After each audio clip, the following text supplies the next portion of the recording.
Lan ketika sing aran hikam, wong ora tau mukasafah ora usah jadi ulama. Entah sekian detik ulama itu harus pernah mukasafah. Biar merasakan ilmu napa? Ada. Tapi ilmu hakikat itu bisa dilogikakan sebelum sampai secara musyahadah. Paling enggak bisa sampai secara logika. Manusia itu mulai Nabi Adam sampai sekarang itu kan punya roh. Dan roh itu tidak makhluk. Ya, roh itu tidak makhluk. Ketika roh itu diletakkan di jasad, dia itu tersiksa. Karena ketika dia ke jasad fisik, namanya mengalami keterpisahan dengan yang abadi. Dia ini jasad fisik, tersiksa. Karena dia harus di alam yang kasat mata, alam mulki. Tersiksa.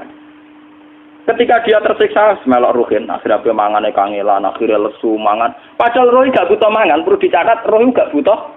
Ya butuh gunung kidul barang, kan roh gak butuh rabi. Paham kan? Ya butuh putus cinta, butuh pegatan, butuh macam-macam. Paham? Tapi karena dia nemplek jasad, sing butuh mangan, butuh rabi, butuh wedoan, macam-macam. Akhirnya roh tersiksa. Suatu saat kalau roh ini dalam bahasa manusia mati, ini dalam bahasa manusia mati. Ini hakikatnya roh itu tidak mati, dia kembali ke habitatnya.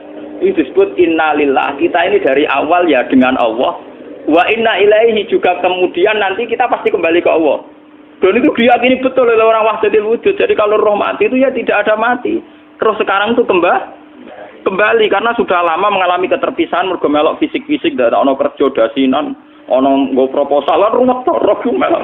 Paham itu? Kita di roh napa melok roh. Lah roh ya tersiksa aku ora butuh mangan, ora butuh proposal bocah ngalor. Itu tersiksa.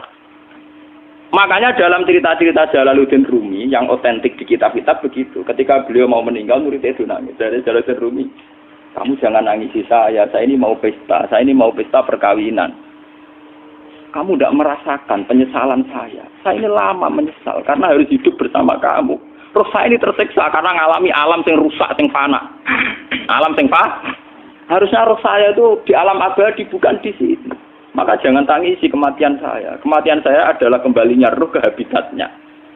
Semenjak itu kematian dianggap malam perkawinan. Karena roh kembali. Ciri utama ilmu pamungkas itu dikakno nek wong ape mati ora digo pidato, paham gitu. Lha ben sampean ngerti ini asli riwayat lho. Akhirnya Mu'ad mau kapundhut itu diceritakno hadis iku. Ta'atuman mergo wedi dosa kitmanul. Sehingga mulai angkatan sahabat tabi'in ini kira ceritakno hadis iki ngenteni meh mati, paham ya? Ora go modal pidato. Saiki mboten enten etika ngoten mboten. Sing pidato ya mergo ora paham. Aku yakin sing pidato ora tau maca hadis iki lengkap. Wong dene dhewe ya ngutip. Sing rungokno ya tambah ora paham. Wis ora paham seneng mergo mlebu swargamu murah cocok gak paham ya. Jadi ku asal usule. Tapi teks asli tentang jaminan mangkola la ilaha illallah dakhala jannah itu ngalami kayak begini. Ngalami dialog ilmiah, ngalami pertimbangan sebab akibat. Dan akan bahaya kalau manusia meyakini la ilaha illallah kemudian langsung dakhala jannah. Makanya Nabi disomati Umar, fakal lihim ya'malun. Jangan begitu ya Rasulullah. Manusia biar saja. Tidak usah ngendikani begitu, mari enak-enakan. Tidak usah ngamal, mergo mentang-mentang wis sekolah la ilaha illallah. Ya itu dari segi riwayat. Akhirnya dari Nabi sampai tabi'in sampai kita, riwayat itu sampai kita itu nunggu inda wautihi. Yaitu kalau sudah mau mati, baru diriwayatkan ke muridnya, ke anaknya. Begitu terus. Sampai zaman Edan ini juga modal bidah. Mulane kadang iki bener riwayat zaman akhiru kasirun khutoba qalilun ulama. Sing tukang pidato akeh, ulama emosi. Artinya apa? Agama yang sampai ke masyarakat itu kan yang versi mubalek. Karena rata-rata ulama ora iso pidato, mergo ora lucu. Sing pidatone lucu laris, tapi cara menyebarkan agama bener ora tau sinau. Lah dina mlepuk ping 3 le sinau kapan? Paham? Dino kok pidato ping iku oleh mutolaah aku kapan? Gua boten nate pengajian teko. Mbok tampa kula ngundang pengajian gede boten nate. Omong terkenal. Boten nate. Tapi rata-rata sing diundang balik rata-rata nate ngaji kula mesti kula nuwun tenan. Ampun tenan. Nggih tujuan kula nggih sing khas ulama ben ulama. Ulama wis mulang ngaten iki ora usah pidato. Sing ngundang dosa. Paham? Ngundang dosa. Kula sering diundang tiyang tak omongi, kowe ojo gambar ulama kon pidato. Tapi ini ku kersane wonten ulama sing pidato dosa. Ora niat ngaji ngene, gak gelem ya wis. Ulama gambar. Pidato ya ben pidato mending ngono. Tapi ya muga-muga tobat nak gawe ajaran salah. Jadi bahaya sekali. Makanya ini kembali itu tadi saya mengatakan dari segi riwayat. Asal usulnya hadis mangqala la ilaha illallah dakhala jannah. Ternyata Rasulullah itu disomasi Umar. Itu bahaya sekali ya Rasulullah kalau itu dimaklumatkan, dipublikasikan. Nyatanya Nabi nuruti faqallihim ya'malun. Begitu juga ketika era Mu'ad. Ketika Mu'ad minta supaya itu disebarluaskan oleh Nabi ya jangan. Sehingga Mu'ad meriwayatkan itu nunggu indah mautihi ta'atuman karena takut kitmanul ilmi meskipun gitu tetap diberitakan tapi nunggu dekati mati. Dan cara memberitakan Mu'ad murni karena takut menyimpan ilmu. Kalau disimpan Mu'ad kan bahaya, ilmu itu tidak sampai ke tabiin, tidak sampai ke kita kan. Andai kan saat itu Mu'ad tidak tapi kalau menceritakan secara berlebihan, secara arogansi, secara memanfaatkan, nanti juga menjadi Islam yang gento-gento, mergo mentang-mentang, wis modal, la ilaha illallah. Itu bahayanya kalau diceritakan secara ngawur, melahirkan Islam gento. Mentang-mentang mangko la ilaha illallah, tapi kalau tidak ada menceritakan sama sekali, ilmu ini hilang. Sehingga kita baca dua riwayat ini sudah sempurna. Riwayatnya tetap kita sampaikan, tapi sempurna. Termasuk pertimbangan fakholihim ya'malu. Terus nomor 2, saya bicara dari segi syariat. Ini dari segi riwayat. Kita punya trauma, entah itu fiktif, entah nyata, entah apalah. Kita punya trauma kasus Siti Jenar. Orang yang mendalami la ilaha illallah secara intensif, ya, entah itu disebut kalimat sodo, bosuluk, boseloko, mbah kono pokoknya. Orang yang memahami la ilaha illallah secara intensif, itu pasti menuju ilmu hakikat. Dan menuju ilmu hakikat pasti ngalami hakikat yang khoyali. Ini rungokno tenan iki. Hakikat yang nopo? Khoyali. Dan hakikat yang khoyali ini mulai menipu. Nggih, kalau sudah begitu ruwet. Misalnya ngeten nggih. Ketika kula maca nggih diskusi ini utawa perdebatannya kali jago mbek Siti Jenar. Saat itu ada Sunan Bonang juga. Kamu sujud pakai apa kali jaga? Ya pakai jasad. Dari Siti Jenar, daging kamu itu hanya onggokan daging. Nanti itu jadi bangkai. Dan setelah jadi bangkai itu habis. Kamu nanti ditulis Tuhan tidak termasuk yang sujud. Kebuat yang gue sujud itu sebentar. Mikir kan juga. Rugi ke sujud be badok be tangan. Jasa tem sebentar kuntek. Orang sing cerita kowe nak sujud mergo jasa itu mau sebentar dadi bang. Lah nek ngono sujud ning hakikat ora usah bathuk, ora usah tangan, ora usah sikil, yo rohom iku lho kon sujud mbek pangeran. Nek sujud mbek fisik ku rugi wong fisik sobanen. Mikir kali. Wong bolak-balik kali Joko mantan wali preman terus jadi debat pusing. Siti Jenar tahu belajar tak tahu meneng Irak. Sing jelas sing mulang gak satem ora menangi. Wah, ini menjadi perdebatan. Sehingga keyakinannya kayak Siti Jenar, la ilaha illallah itu ya wahdatul wujud itu, innalillahi wa inna ilaihi. Selama ini kalau orang syariat misalnya, orang syariat itu kalau ada orang mati, misalnya Kak Ruhin mati, ini aku kan muni innalillahi wa inna ilaihi raji'un, saiki Ruhin wis mati. Mati itu balik ning penge. Itu cara wong hakikat kan salah besar. Orang mati itu tidak ada, cara ilmu hakikat kan orang mati itu tidak ada. Roh ini tersiksa di alam fisik. Jadi ruh ini tersiksa di alam fisik. Karena ketemu ning jasate ruh. Tersiksa dulu. Aku ape mangane kudu kerja piring Jepang tersiksa roh. Asal roti memang tersiksa. Misalnya kiai ape mangane dadak kudu pidato 2 jam bareng tersiksa. Roh kenapa? Tersiksa. Mergo roh ora buta mangan, ora buta ngombe, tapi gara-gara melok fisik. Paham ya? Lho ini tenang di kenapa warai ya bener. Lah kula boten. Sampeyan betul lho guru waras maksudnya nggih. Artinya waras secara akademik karena ada referensi, ada marojek nggih. Waras secara hakikat. Kula niku umpama merasake sampeyan wis ilmu hakikat. Artinya saya juga ngalami ilmu hakikat. Lan ketika sing aran hikam wong ora tau muka safar ora jadi ulama. Entah sekian detik ulama itu harus pernah muka safar. Biar merasakan ilmu nopo ada. Tapi ilmu hakikat itu bisa dilogikakan sebelum sampai secara musyahadah. Paling enggak bisa sampai secara logika. Manusia itu mulai Nabi Adam sampai sekarang itu kan punya roh dan roh itu tidak makhluk. Ya, roh itu tidak makhluk. Ketika roh itu diletakkan di jasad, dia itu tersiksa. Karena ketika dia ke jasad fisik, namanya mengalami keterpisahan dengan yang abadi. Dia ini ning jasad fisik tersiksa. Karena dia harus di alam yang kasat mata, alam mulki. Tersiksa. Ketika dia tersiksa, melok ruhin, akhirnya dia mangan kangelan, akhirnya lesu mangan. Padahal roh gak butuh mangan, perlu dicatat roh gak butuh.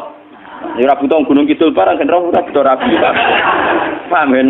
Ya ora butuh putus cinta, ora butuh pegatan, ora butuh macam-macam. Paham?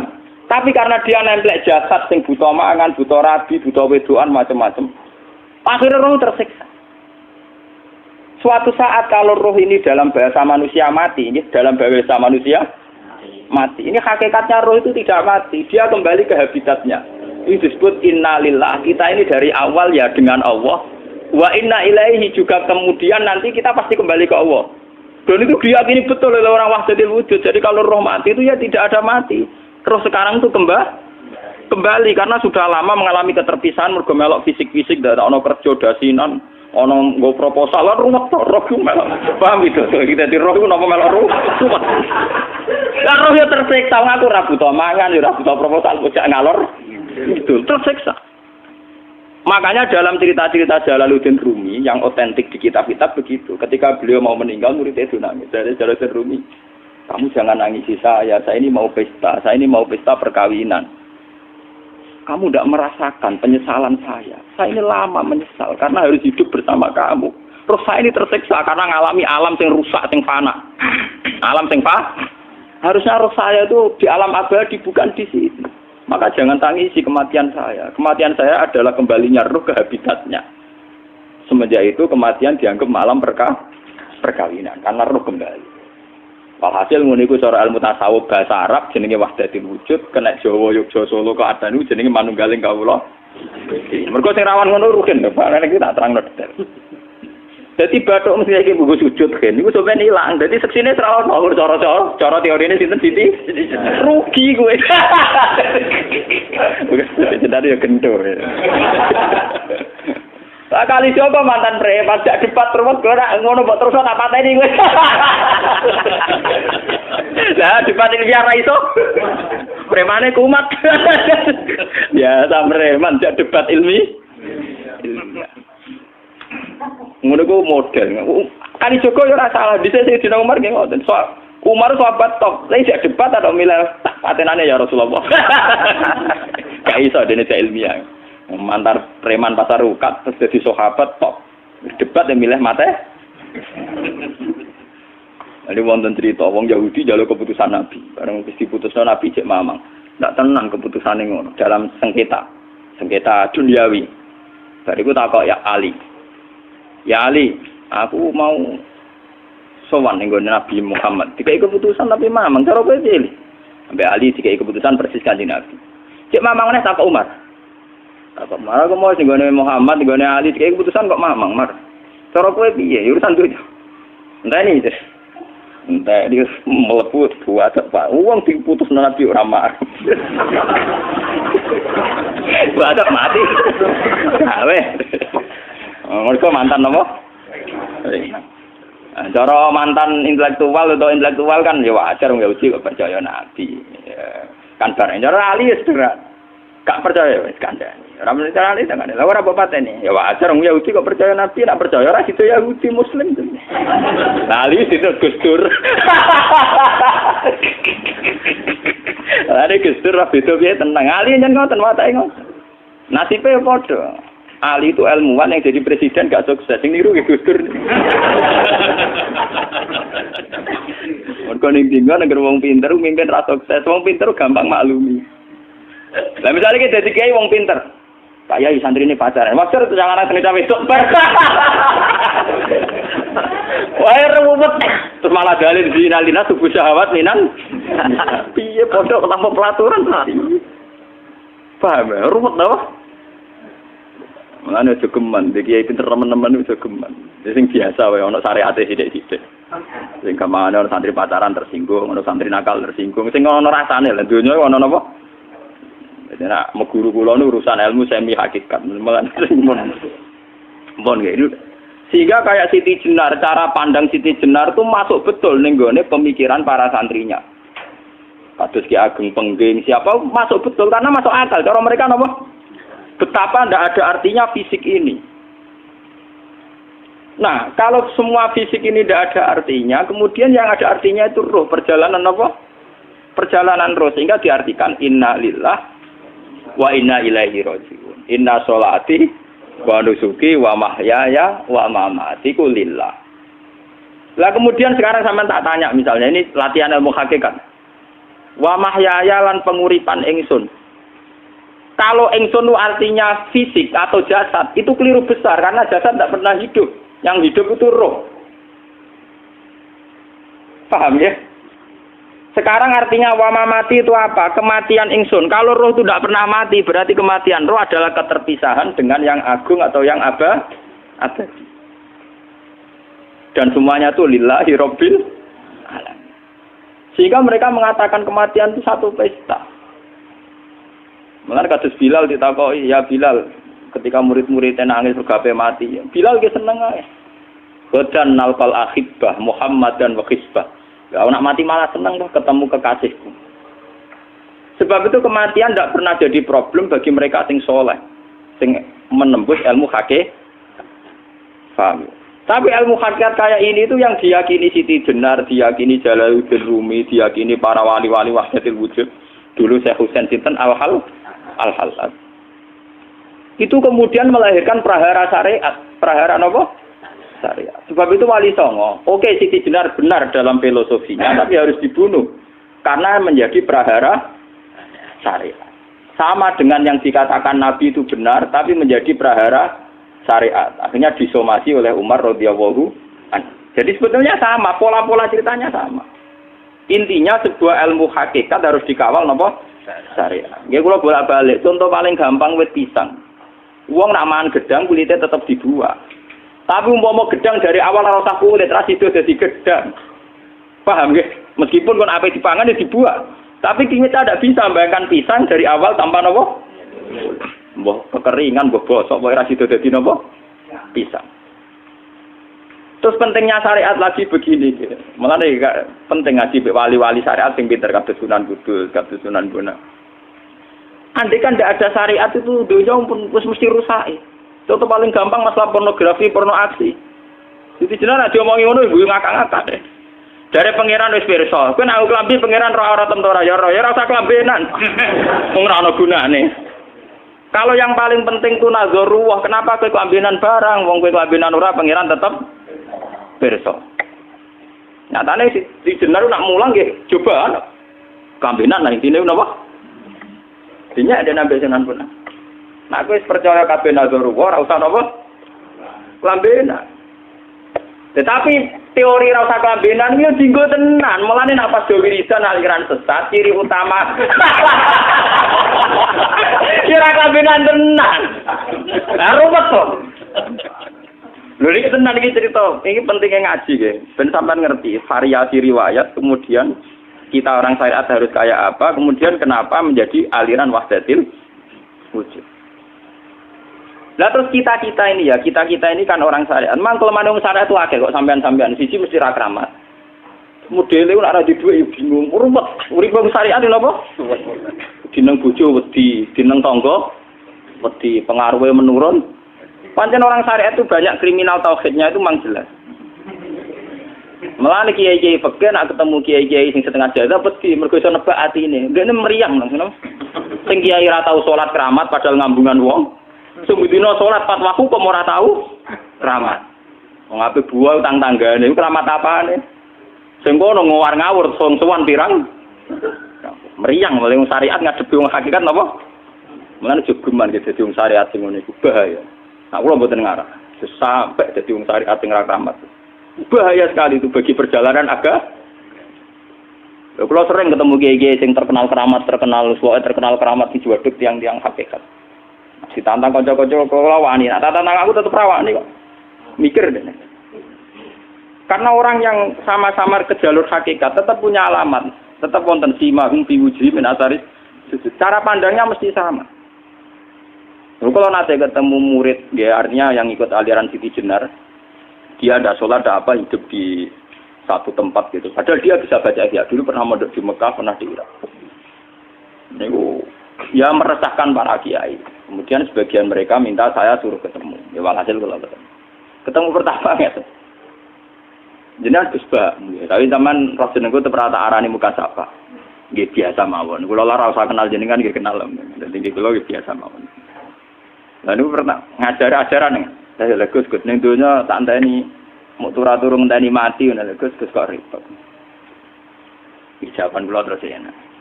Sampai jare wong hakikat wong ngenteni mati barang. Ya mati yo saiki iku. Ora usah ngenteni saiki padha-padha wis napa? Wis mati. Ya saiki wis padha-padha wis urip. Wis padha kabeh. Nah, cara ilmu hakikat itu kan terus sama semua. Napa? Sama semua. Tadi makanya itu tadi. Kalau baleni malih, logika hakikat itu begitu ya. Roh itu ditiupkan oleh Tuhan ke kita. Kemudian roh karena ikut alam fisik, alam jasad, roh ngalami yang kita alami. Nggih. Ketika roh ngalami yang kita alami, dia tersiksa. Nah, ketika roh sudah terpisah dari jasad yang mengekang, yang memenjara ini, dia senang terus kembali ke Tuhan. Ini disebut innalillahi wa inna ilaihi. Lah jasad ini kemudian menurut ilmu hakikat enggak ada gunanya sama sekali total.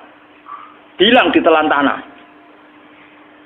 Lah kalau begitu jasad ini nak mbok agul-agulan, Gusti bathuk kula tak nggo sujud tangan kula ndi buktine tangan wis ra ono. Bathuk wis ora. Mulane dari Siti Jenar, hanya wali bodoh kayak kalian yang punya ajaran bodoh begitu. Malah rasupan terus. Mulane Sunan Kalijaga semangat kon mateni mergo tambah omongane glodro ndi. Tapi yang enggak disadari Siti Jenar yaitu tadi. Inti dari ilmu hakikat itu kan tunduk sama kersane Tuhan. Kalau sudah tunduk pada kersane Tuhan, kalau kersane Tuhan roh kita harus di jasad. Dan wujud jasad kita ini juga karena kehendak Tuhan. Kenapa yang wujudnya jasad yang karena kehendak Tuhan engkau ingkari? Sementara wujudnya roh tidak kamu ingkari. Toh wujudnya jasad ya bi iradatillah wa bi masyiatillah. Wujudnya roh ya bi wujudit bi masyiatillah wa iradah. Harusnya fungsi jasad juga harus kamu akui toh Siti Jenar. Wong sekarang kita punya jasad ya bukan karena kita, karena kehendak Allah. Kenapa kamu ingkari? Berarti kamu ingkari kehendak